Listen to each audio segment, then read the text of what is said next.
పవన్ కళ్యాణ్ గారు, నాగిని మనోహర్ గారు, కేంద్ర హోంశాఖ మంత్రి అమిత్ షా గారిని కలిసి జగన్‌ని అర్జెంట్‌గా లోపలెయ్యారని అడిగితే, లేదు లేదు జగన్ విషయంలో మన వైఖరి అలా ఉండకూడదు. జగన్‌తో మీకెందుకంత వైరం? మనకి చంద్రబాబు నాయుడు కంటే జగనే కావాల్సిన వాడు అని అమిత్ షా గారు పవన్ కళ్యాణ్ గారికి, నాగిని మనోహర్ గారికి చెప్పారట. ఆ చెప్తున్న సమయంలో మన ప్రొఫెసర్ నాగేశ్వర గారు పక్కనే బాత్రూంలో దాక్కున్నారట. విన్నారట. వెంటనే సోఫా కింద జర్నలిస్ట్ సాయి ఉన్నాడట. ఆయన కూడా విన్నాడట.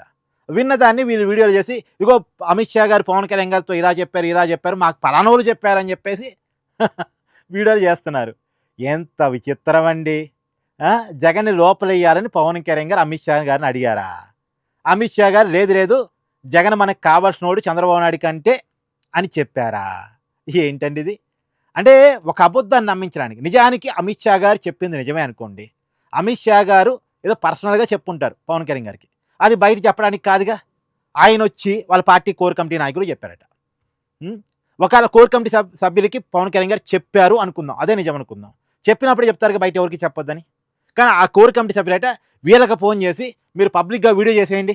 ఈ విషయాన్ని అందరికీ చెప్పేయండి అర్జెంట్‌గా. నాగేశ్వర గారు కెమెరా ముందుకెళ్ళండి. అర్జెంట్‌గా వెళ్ళి ఈ విషయాన్ని జనానికి చెప్పండి అని చెప్పారా? అందుకే నాగేశ్వర గారు బయట ఇలా చెప్పారా? ఒక అబద్ధాన్ని క్రియేట్ చేసి ఎలా నమ్మిస్తారు అనటానికి ఇవన్నీ ఒక ఉదాహరణలండి. ఇదంతా ఒక ట్రాష్. ఇక్కడ ఒక విషయాన్ని మీరు గమనించాలి. ఇవాళ ఎన్‌డీఏ ప్రభుత్వం తెలుగు ఎంపీల మీద ఆధారపడి ఉంది. తెలుగు ఎంపీలు వన్ సైడ్‌గా గెలవటానికి కారణం టీడీపీ, జనసేన, బీజేపీ పొత్తు పెట్టుకోవడం. ఇప్పుడు ఆ విషయం అమిత్ షా గారికి తెలవదా? మోడీ గారికి తెలవదా? తెలవకుండానే మోడీ గారు హైదరాబాద్ వచ్చి చంద్రబాబు నాయుడు గారి ఇంటికెళ్ళి గంటకు పైగా సమావేశం అయ్యారా? పవన్ కళ్యాణ్ గారి ఇంటికి వెళ్ళి పరామర్శించారా?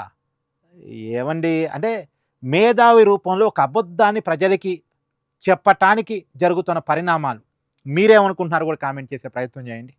అయితే ఇంకొక విషయం ఇక్కడ నిజానికి నాగేశ్వరి చెప్పడానికంటే ముందే గ్రేట్ ఆంధ్ర వాళ్ళు ఈ విషయాన్ని ఈ వార్తను రాశారు. మరి వాళ్ళకి ఎవరు చెప్పారు? నాగేశ్వర గారి కంటే జనసేన ఎవరో కోర్ కమిటీ సభ్యుడు ఫోన్ చేసి చెప్పాడు అనుకుందాం.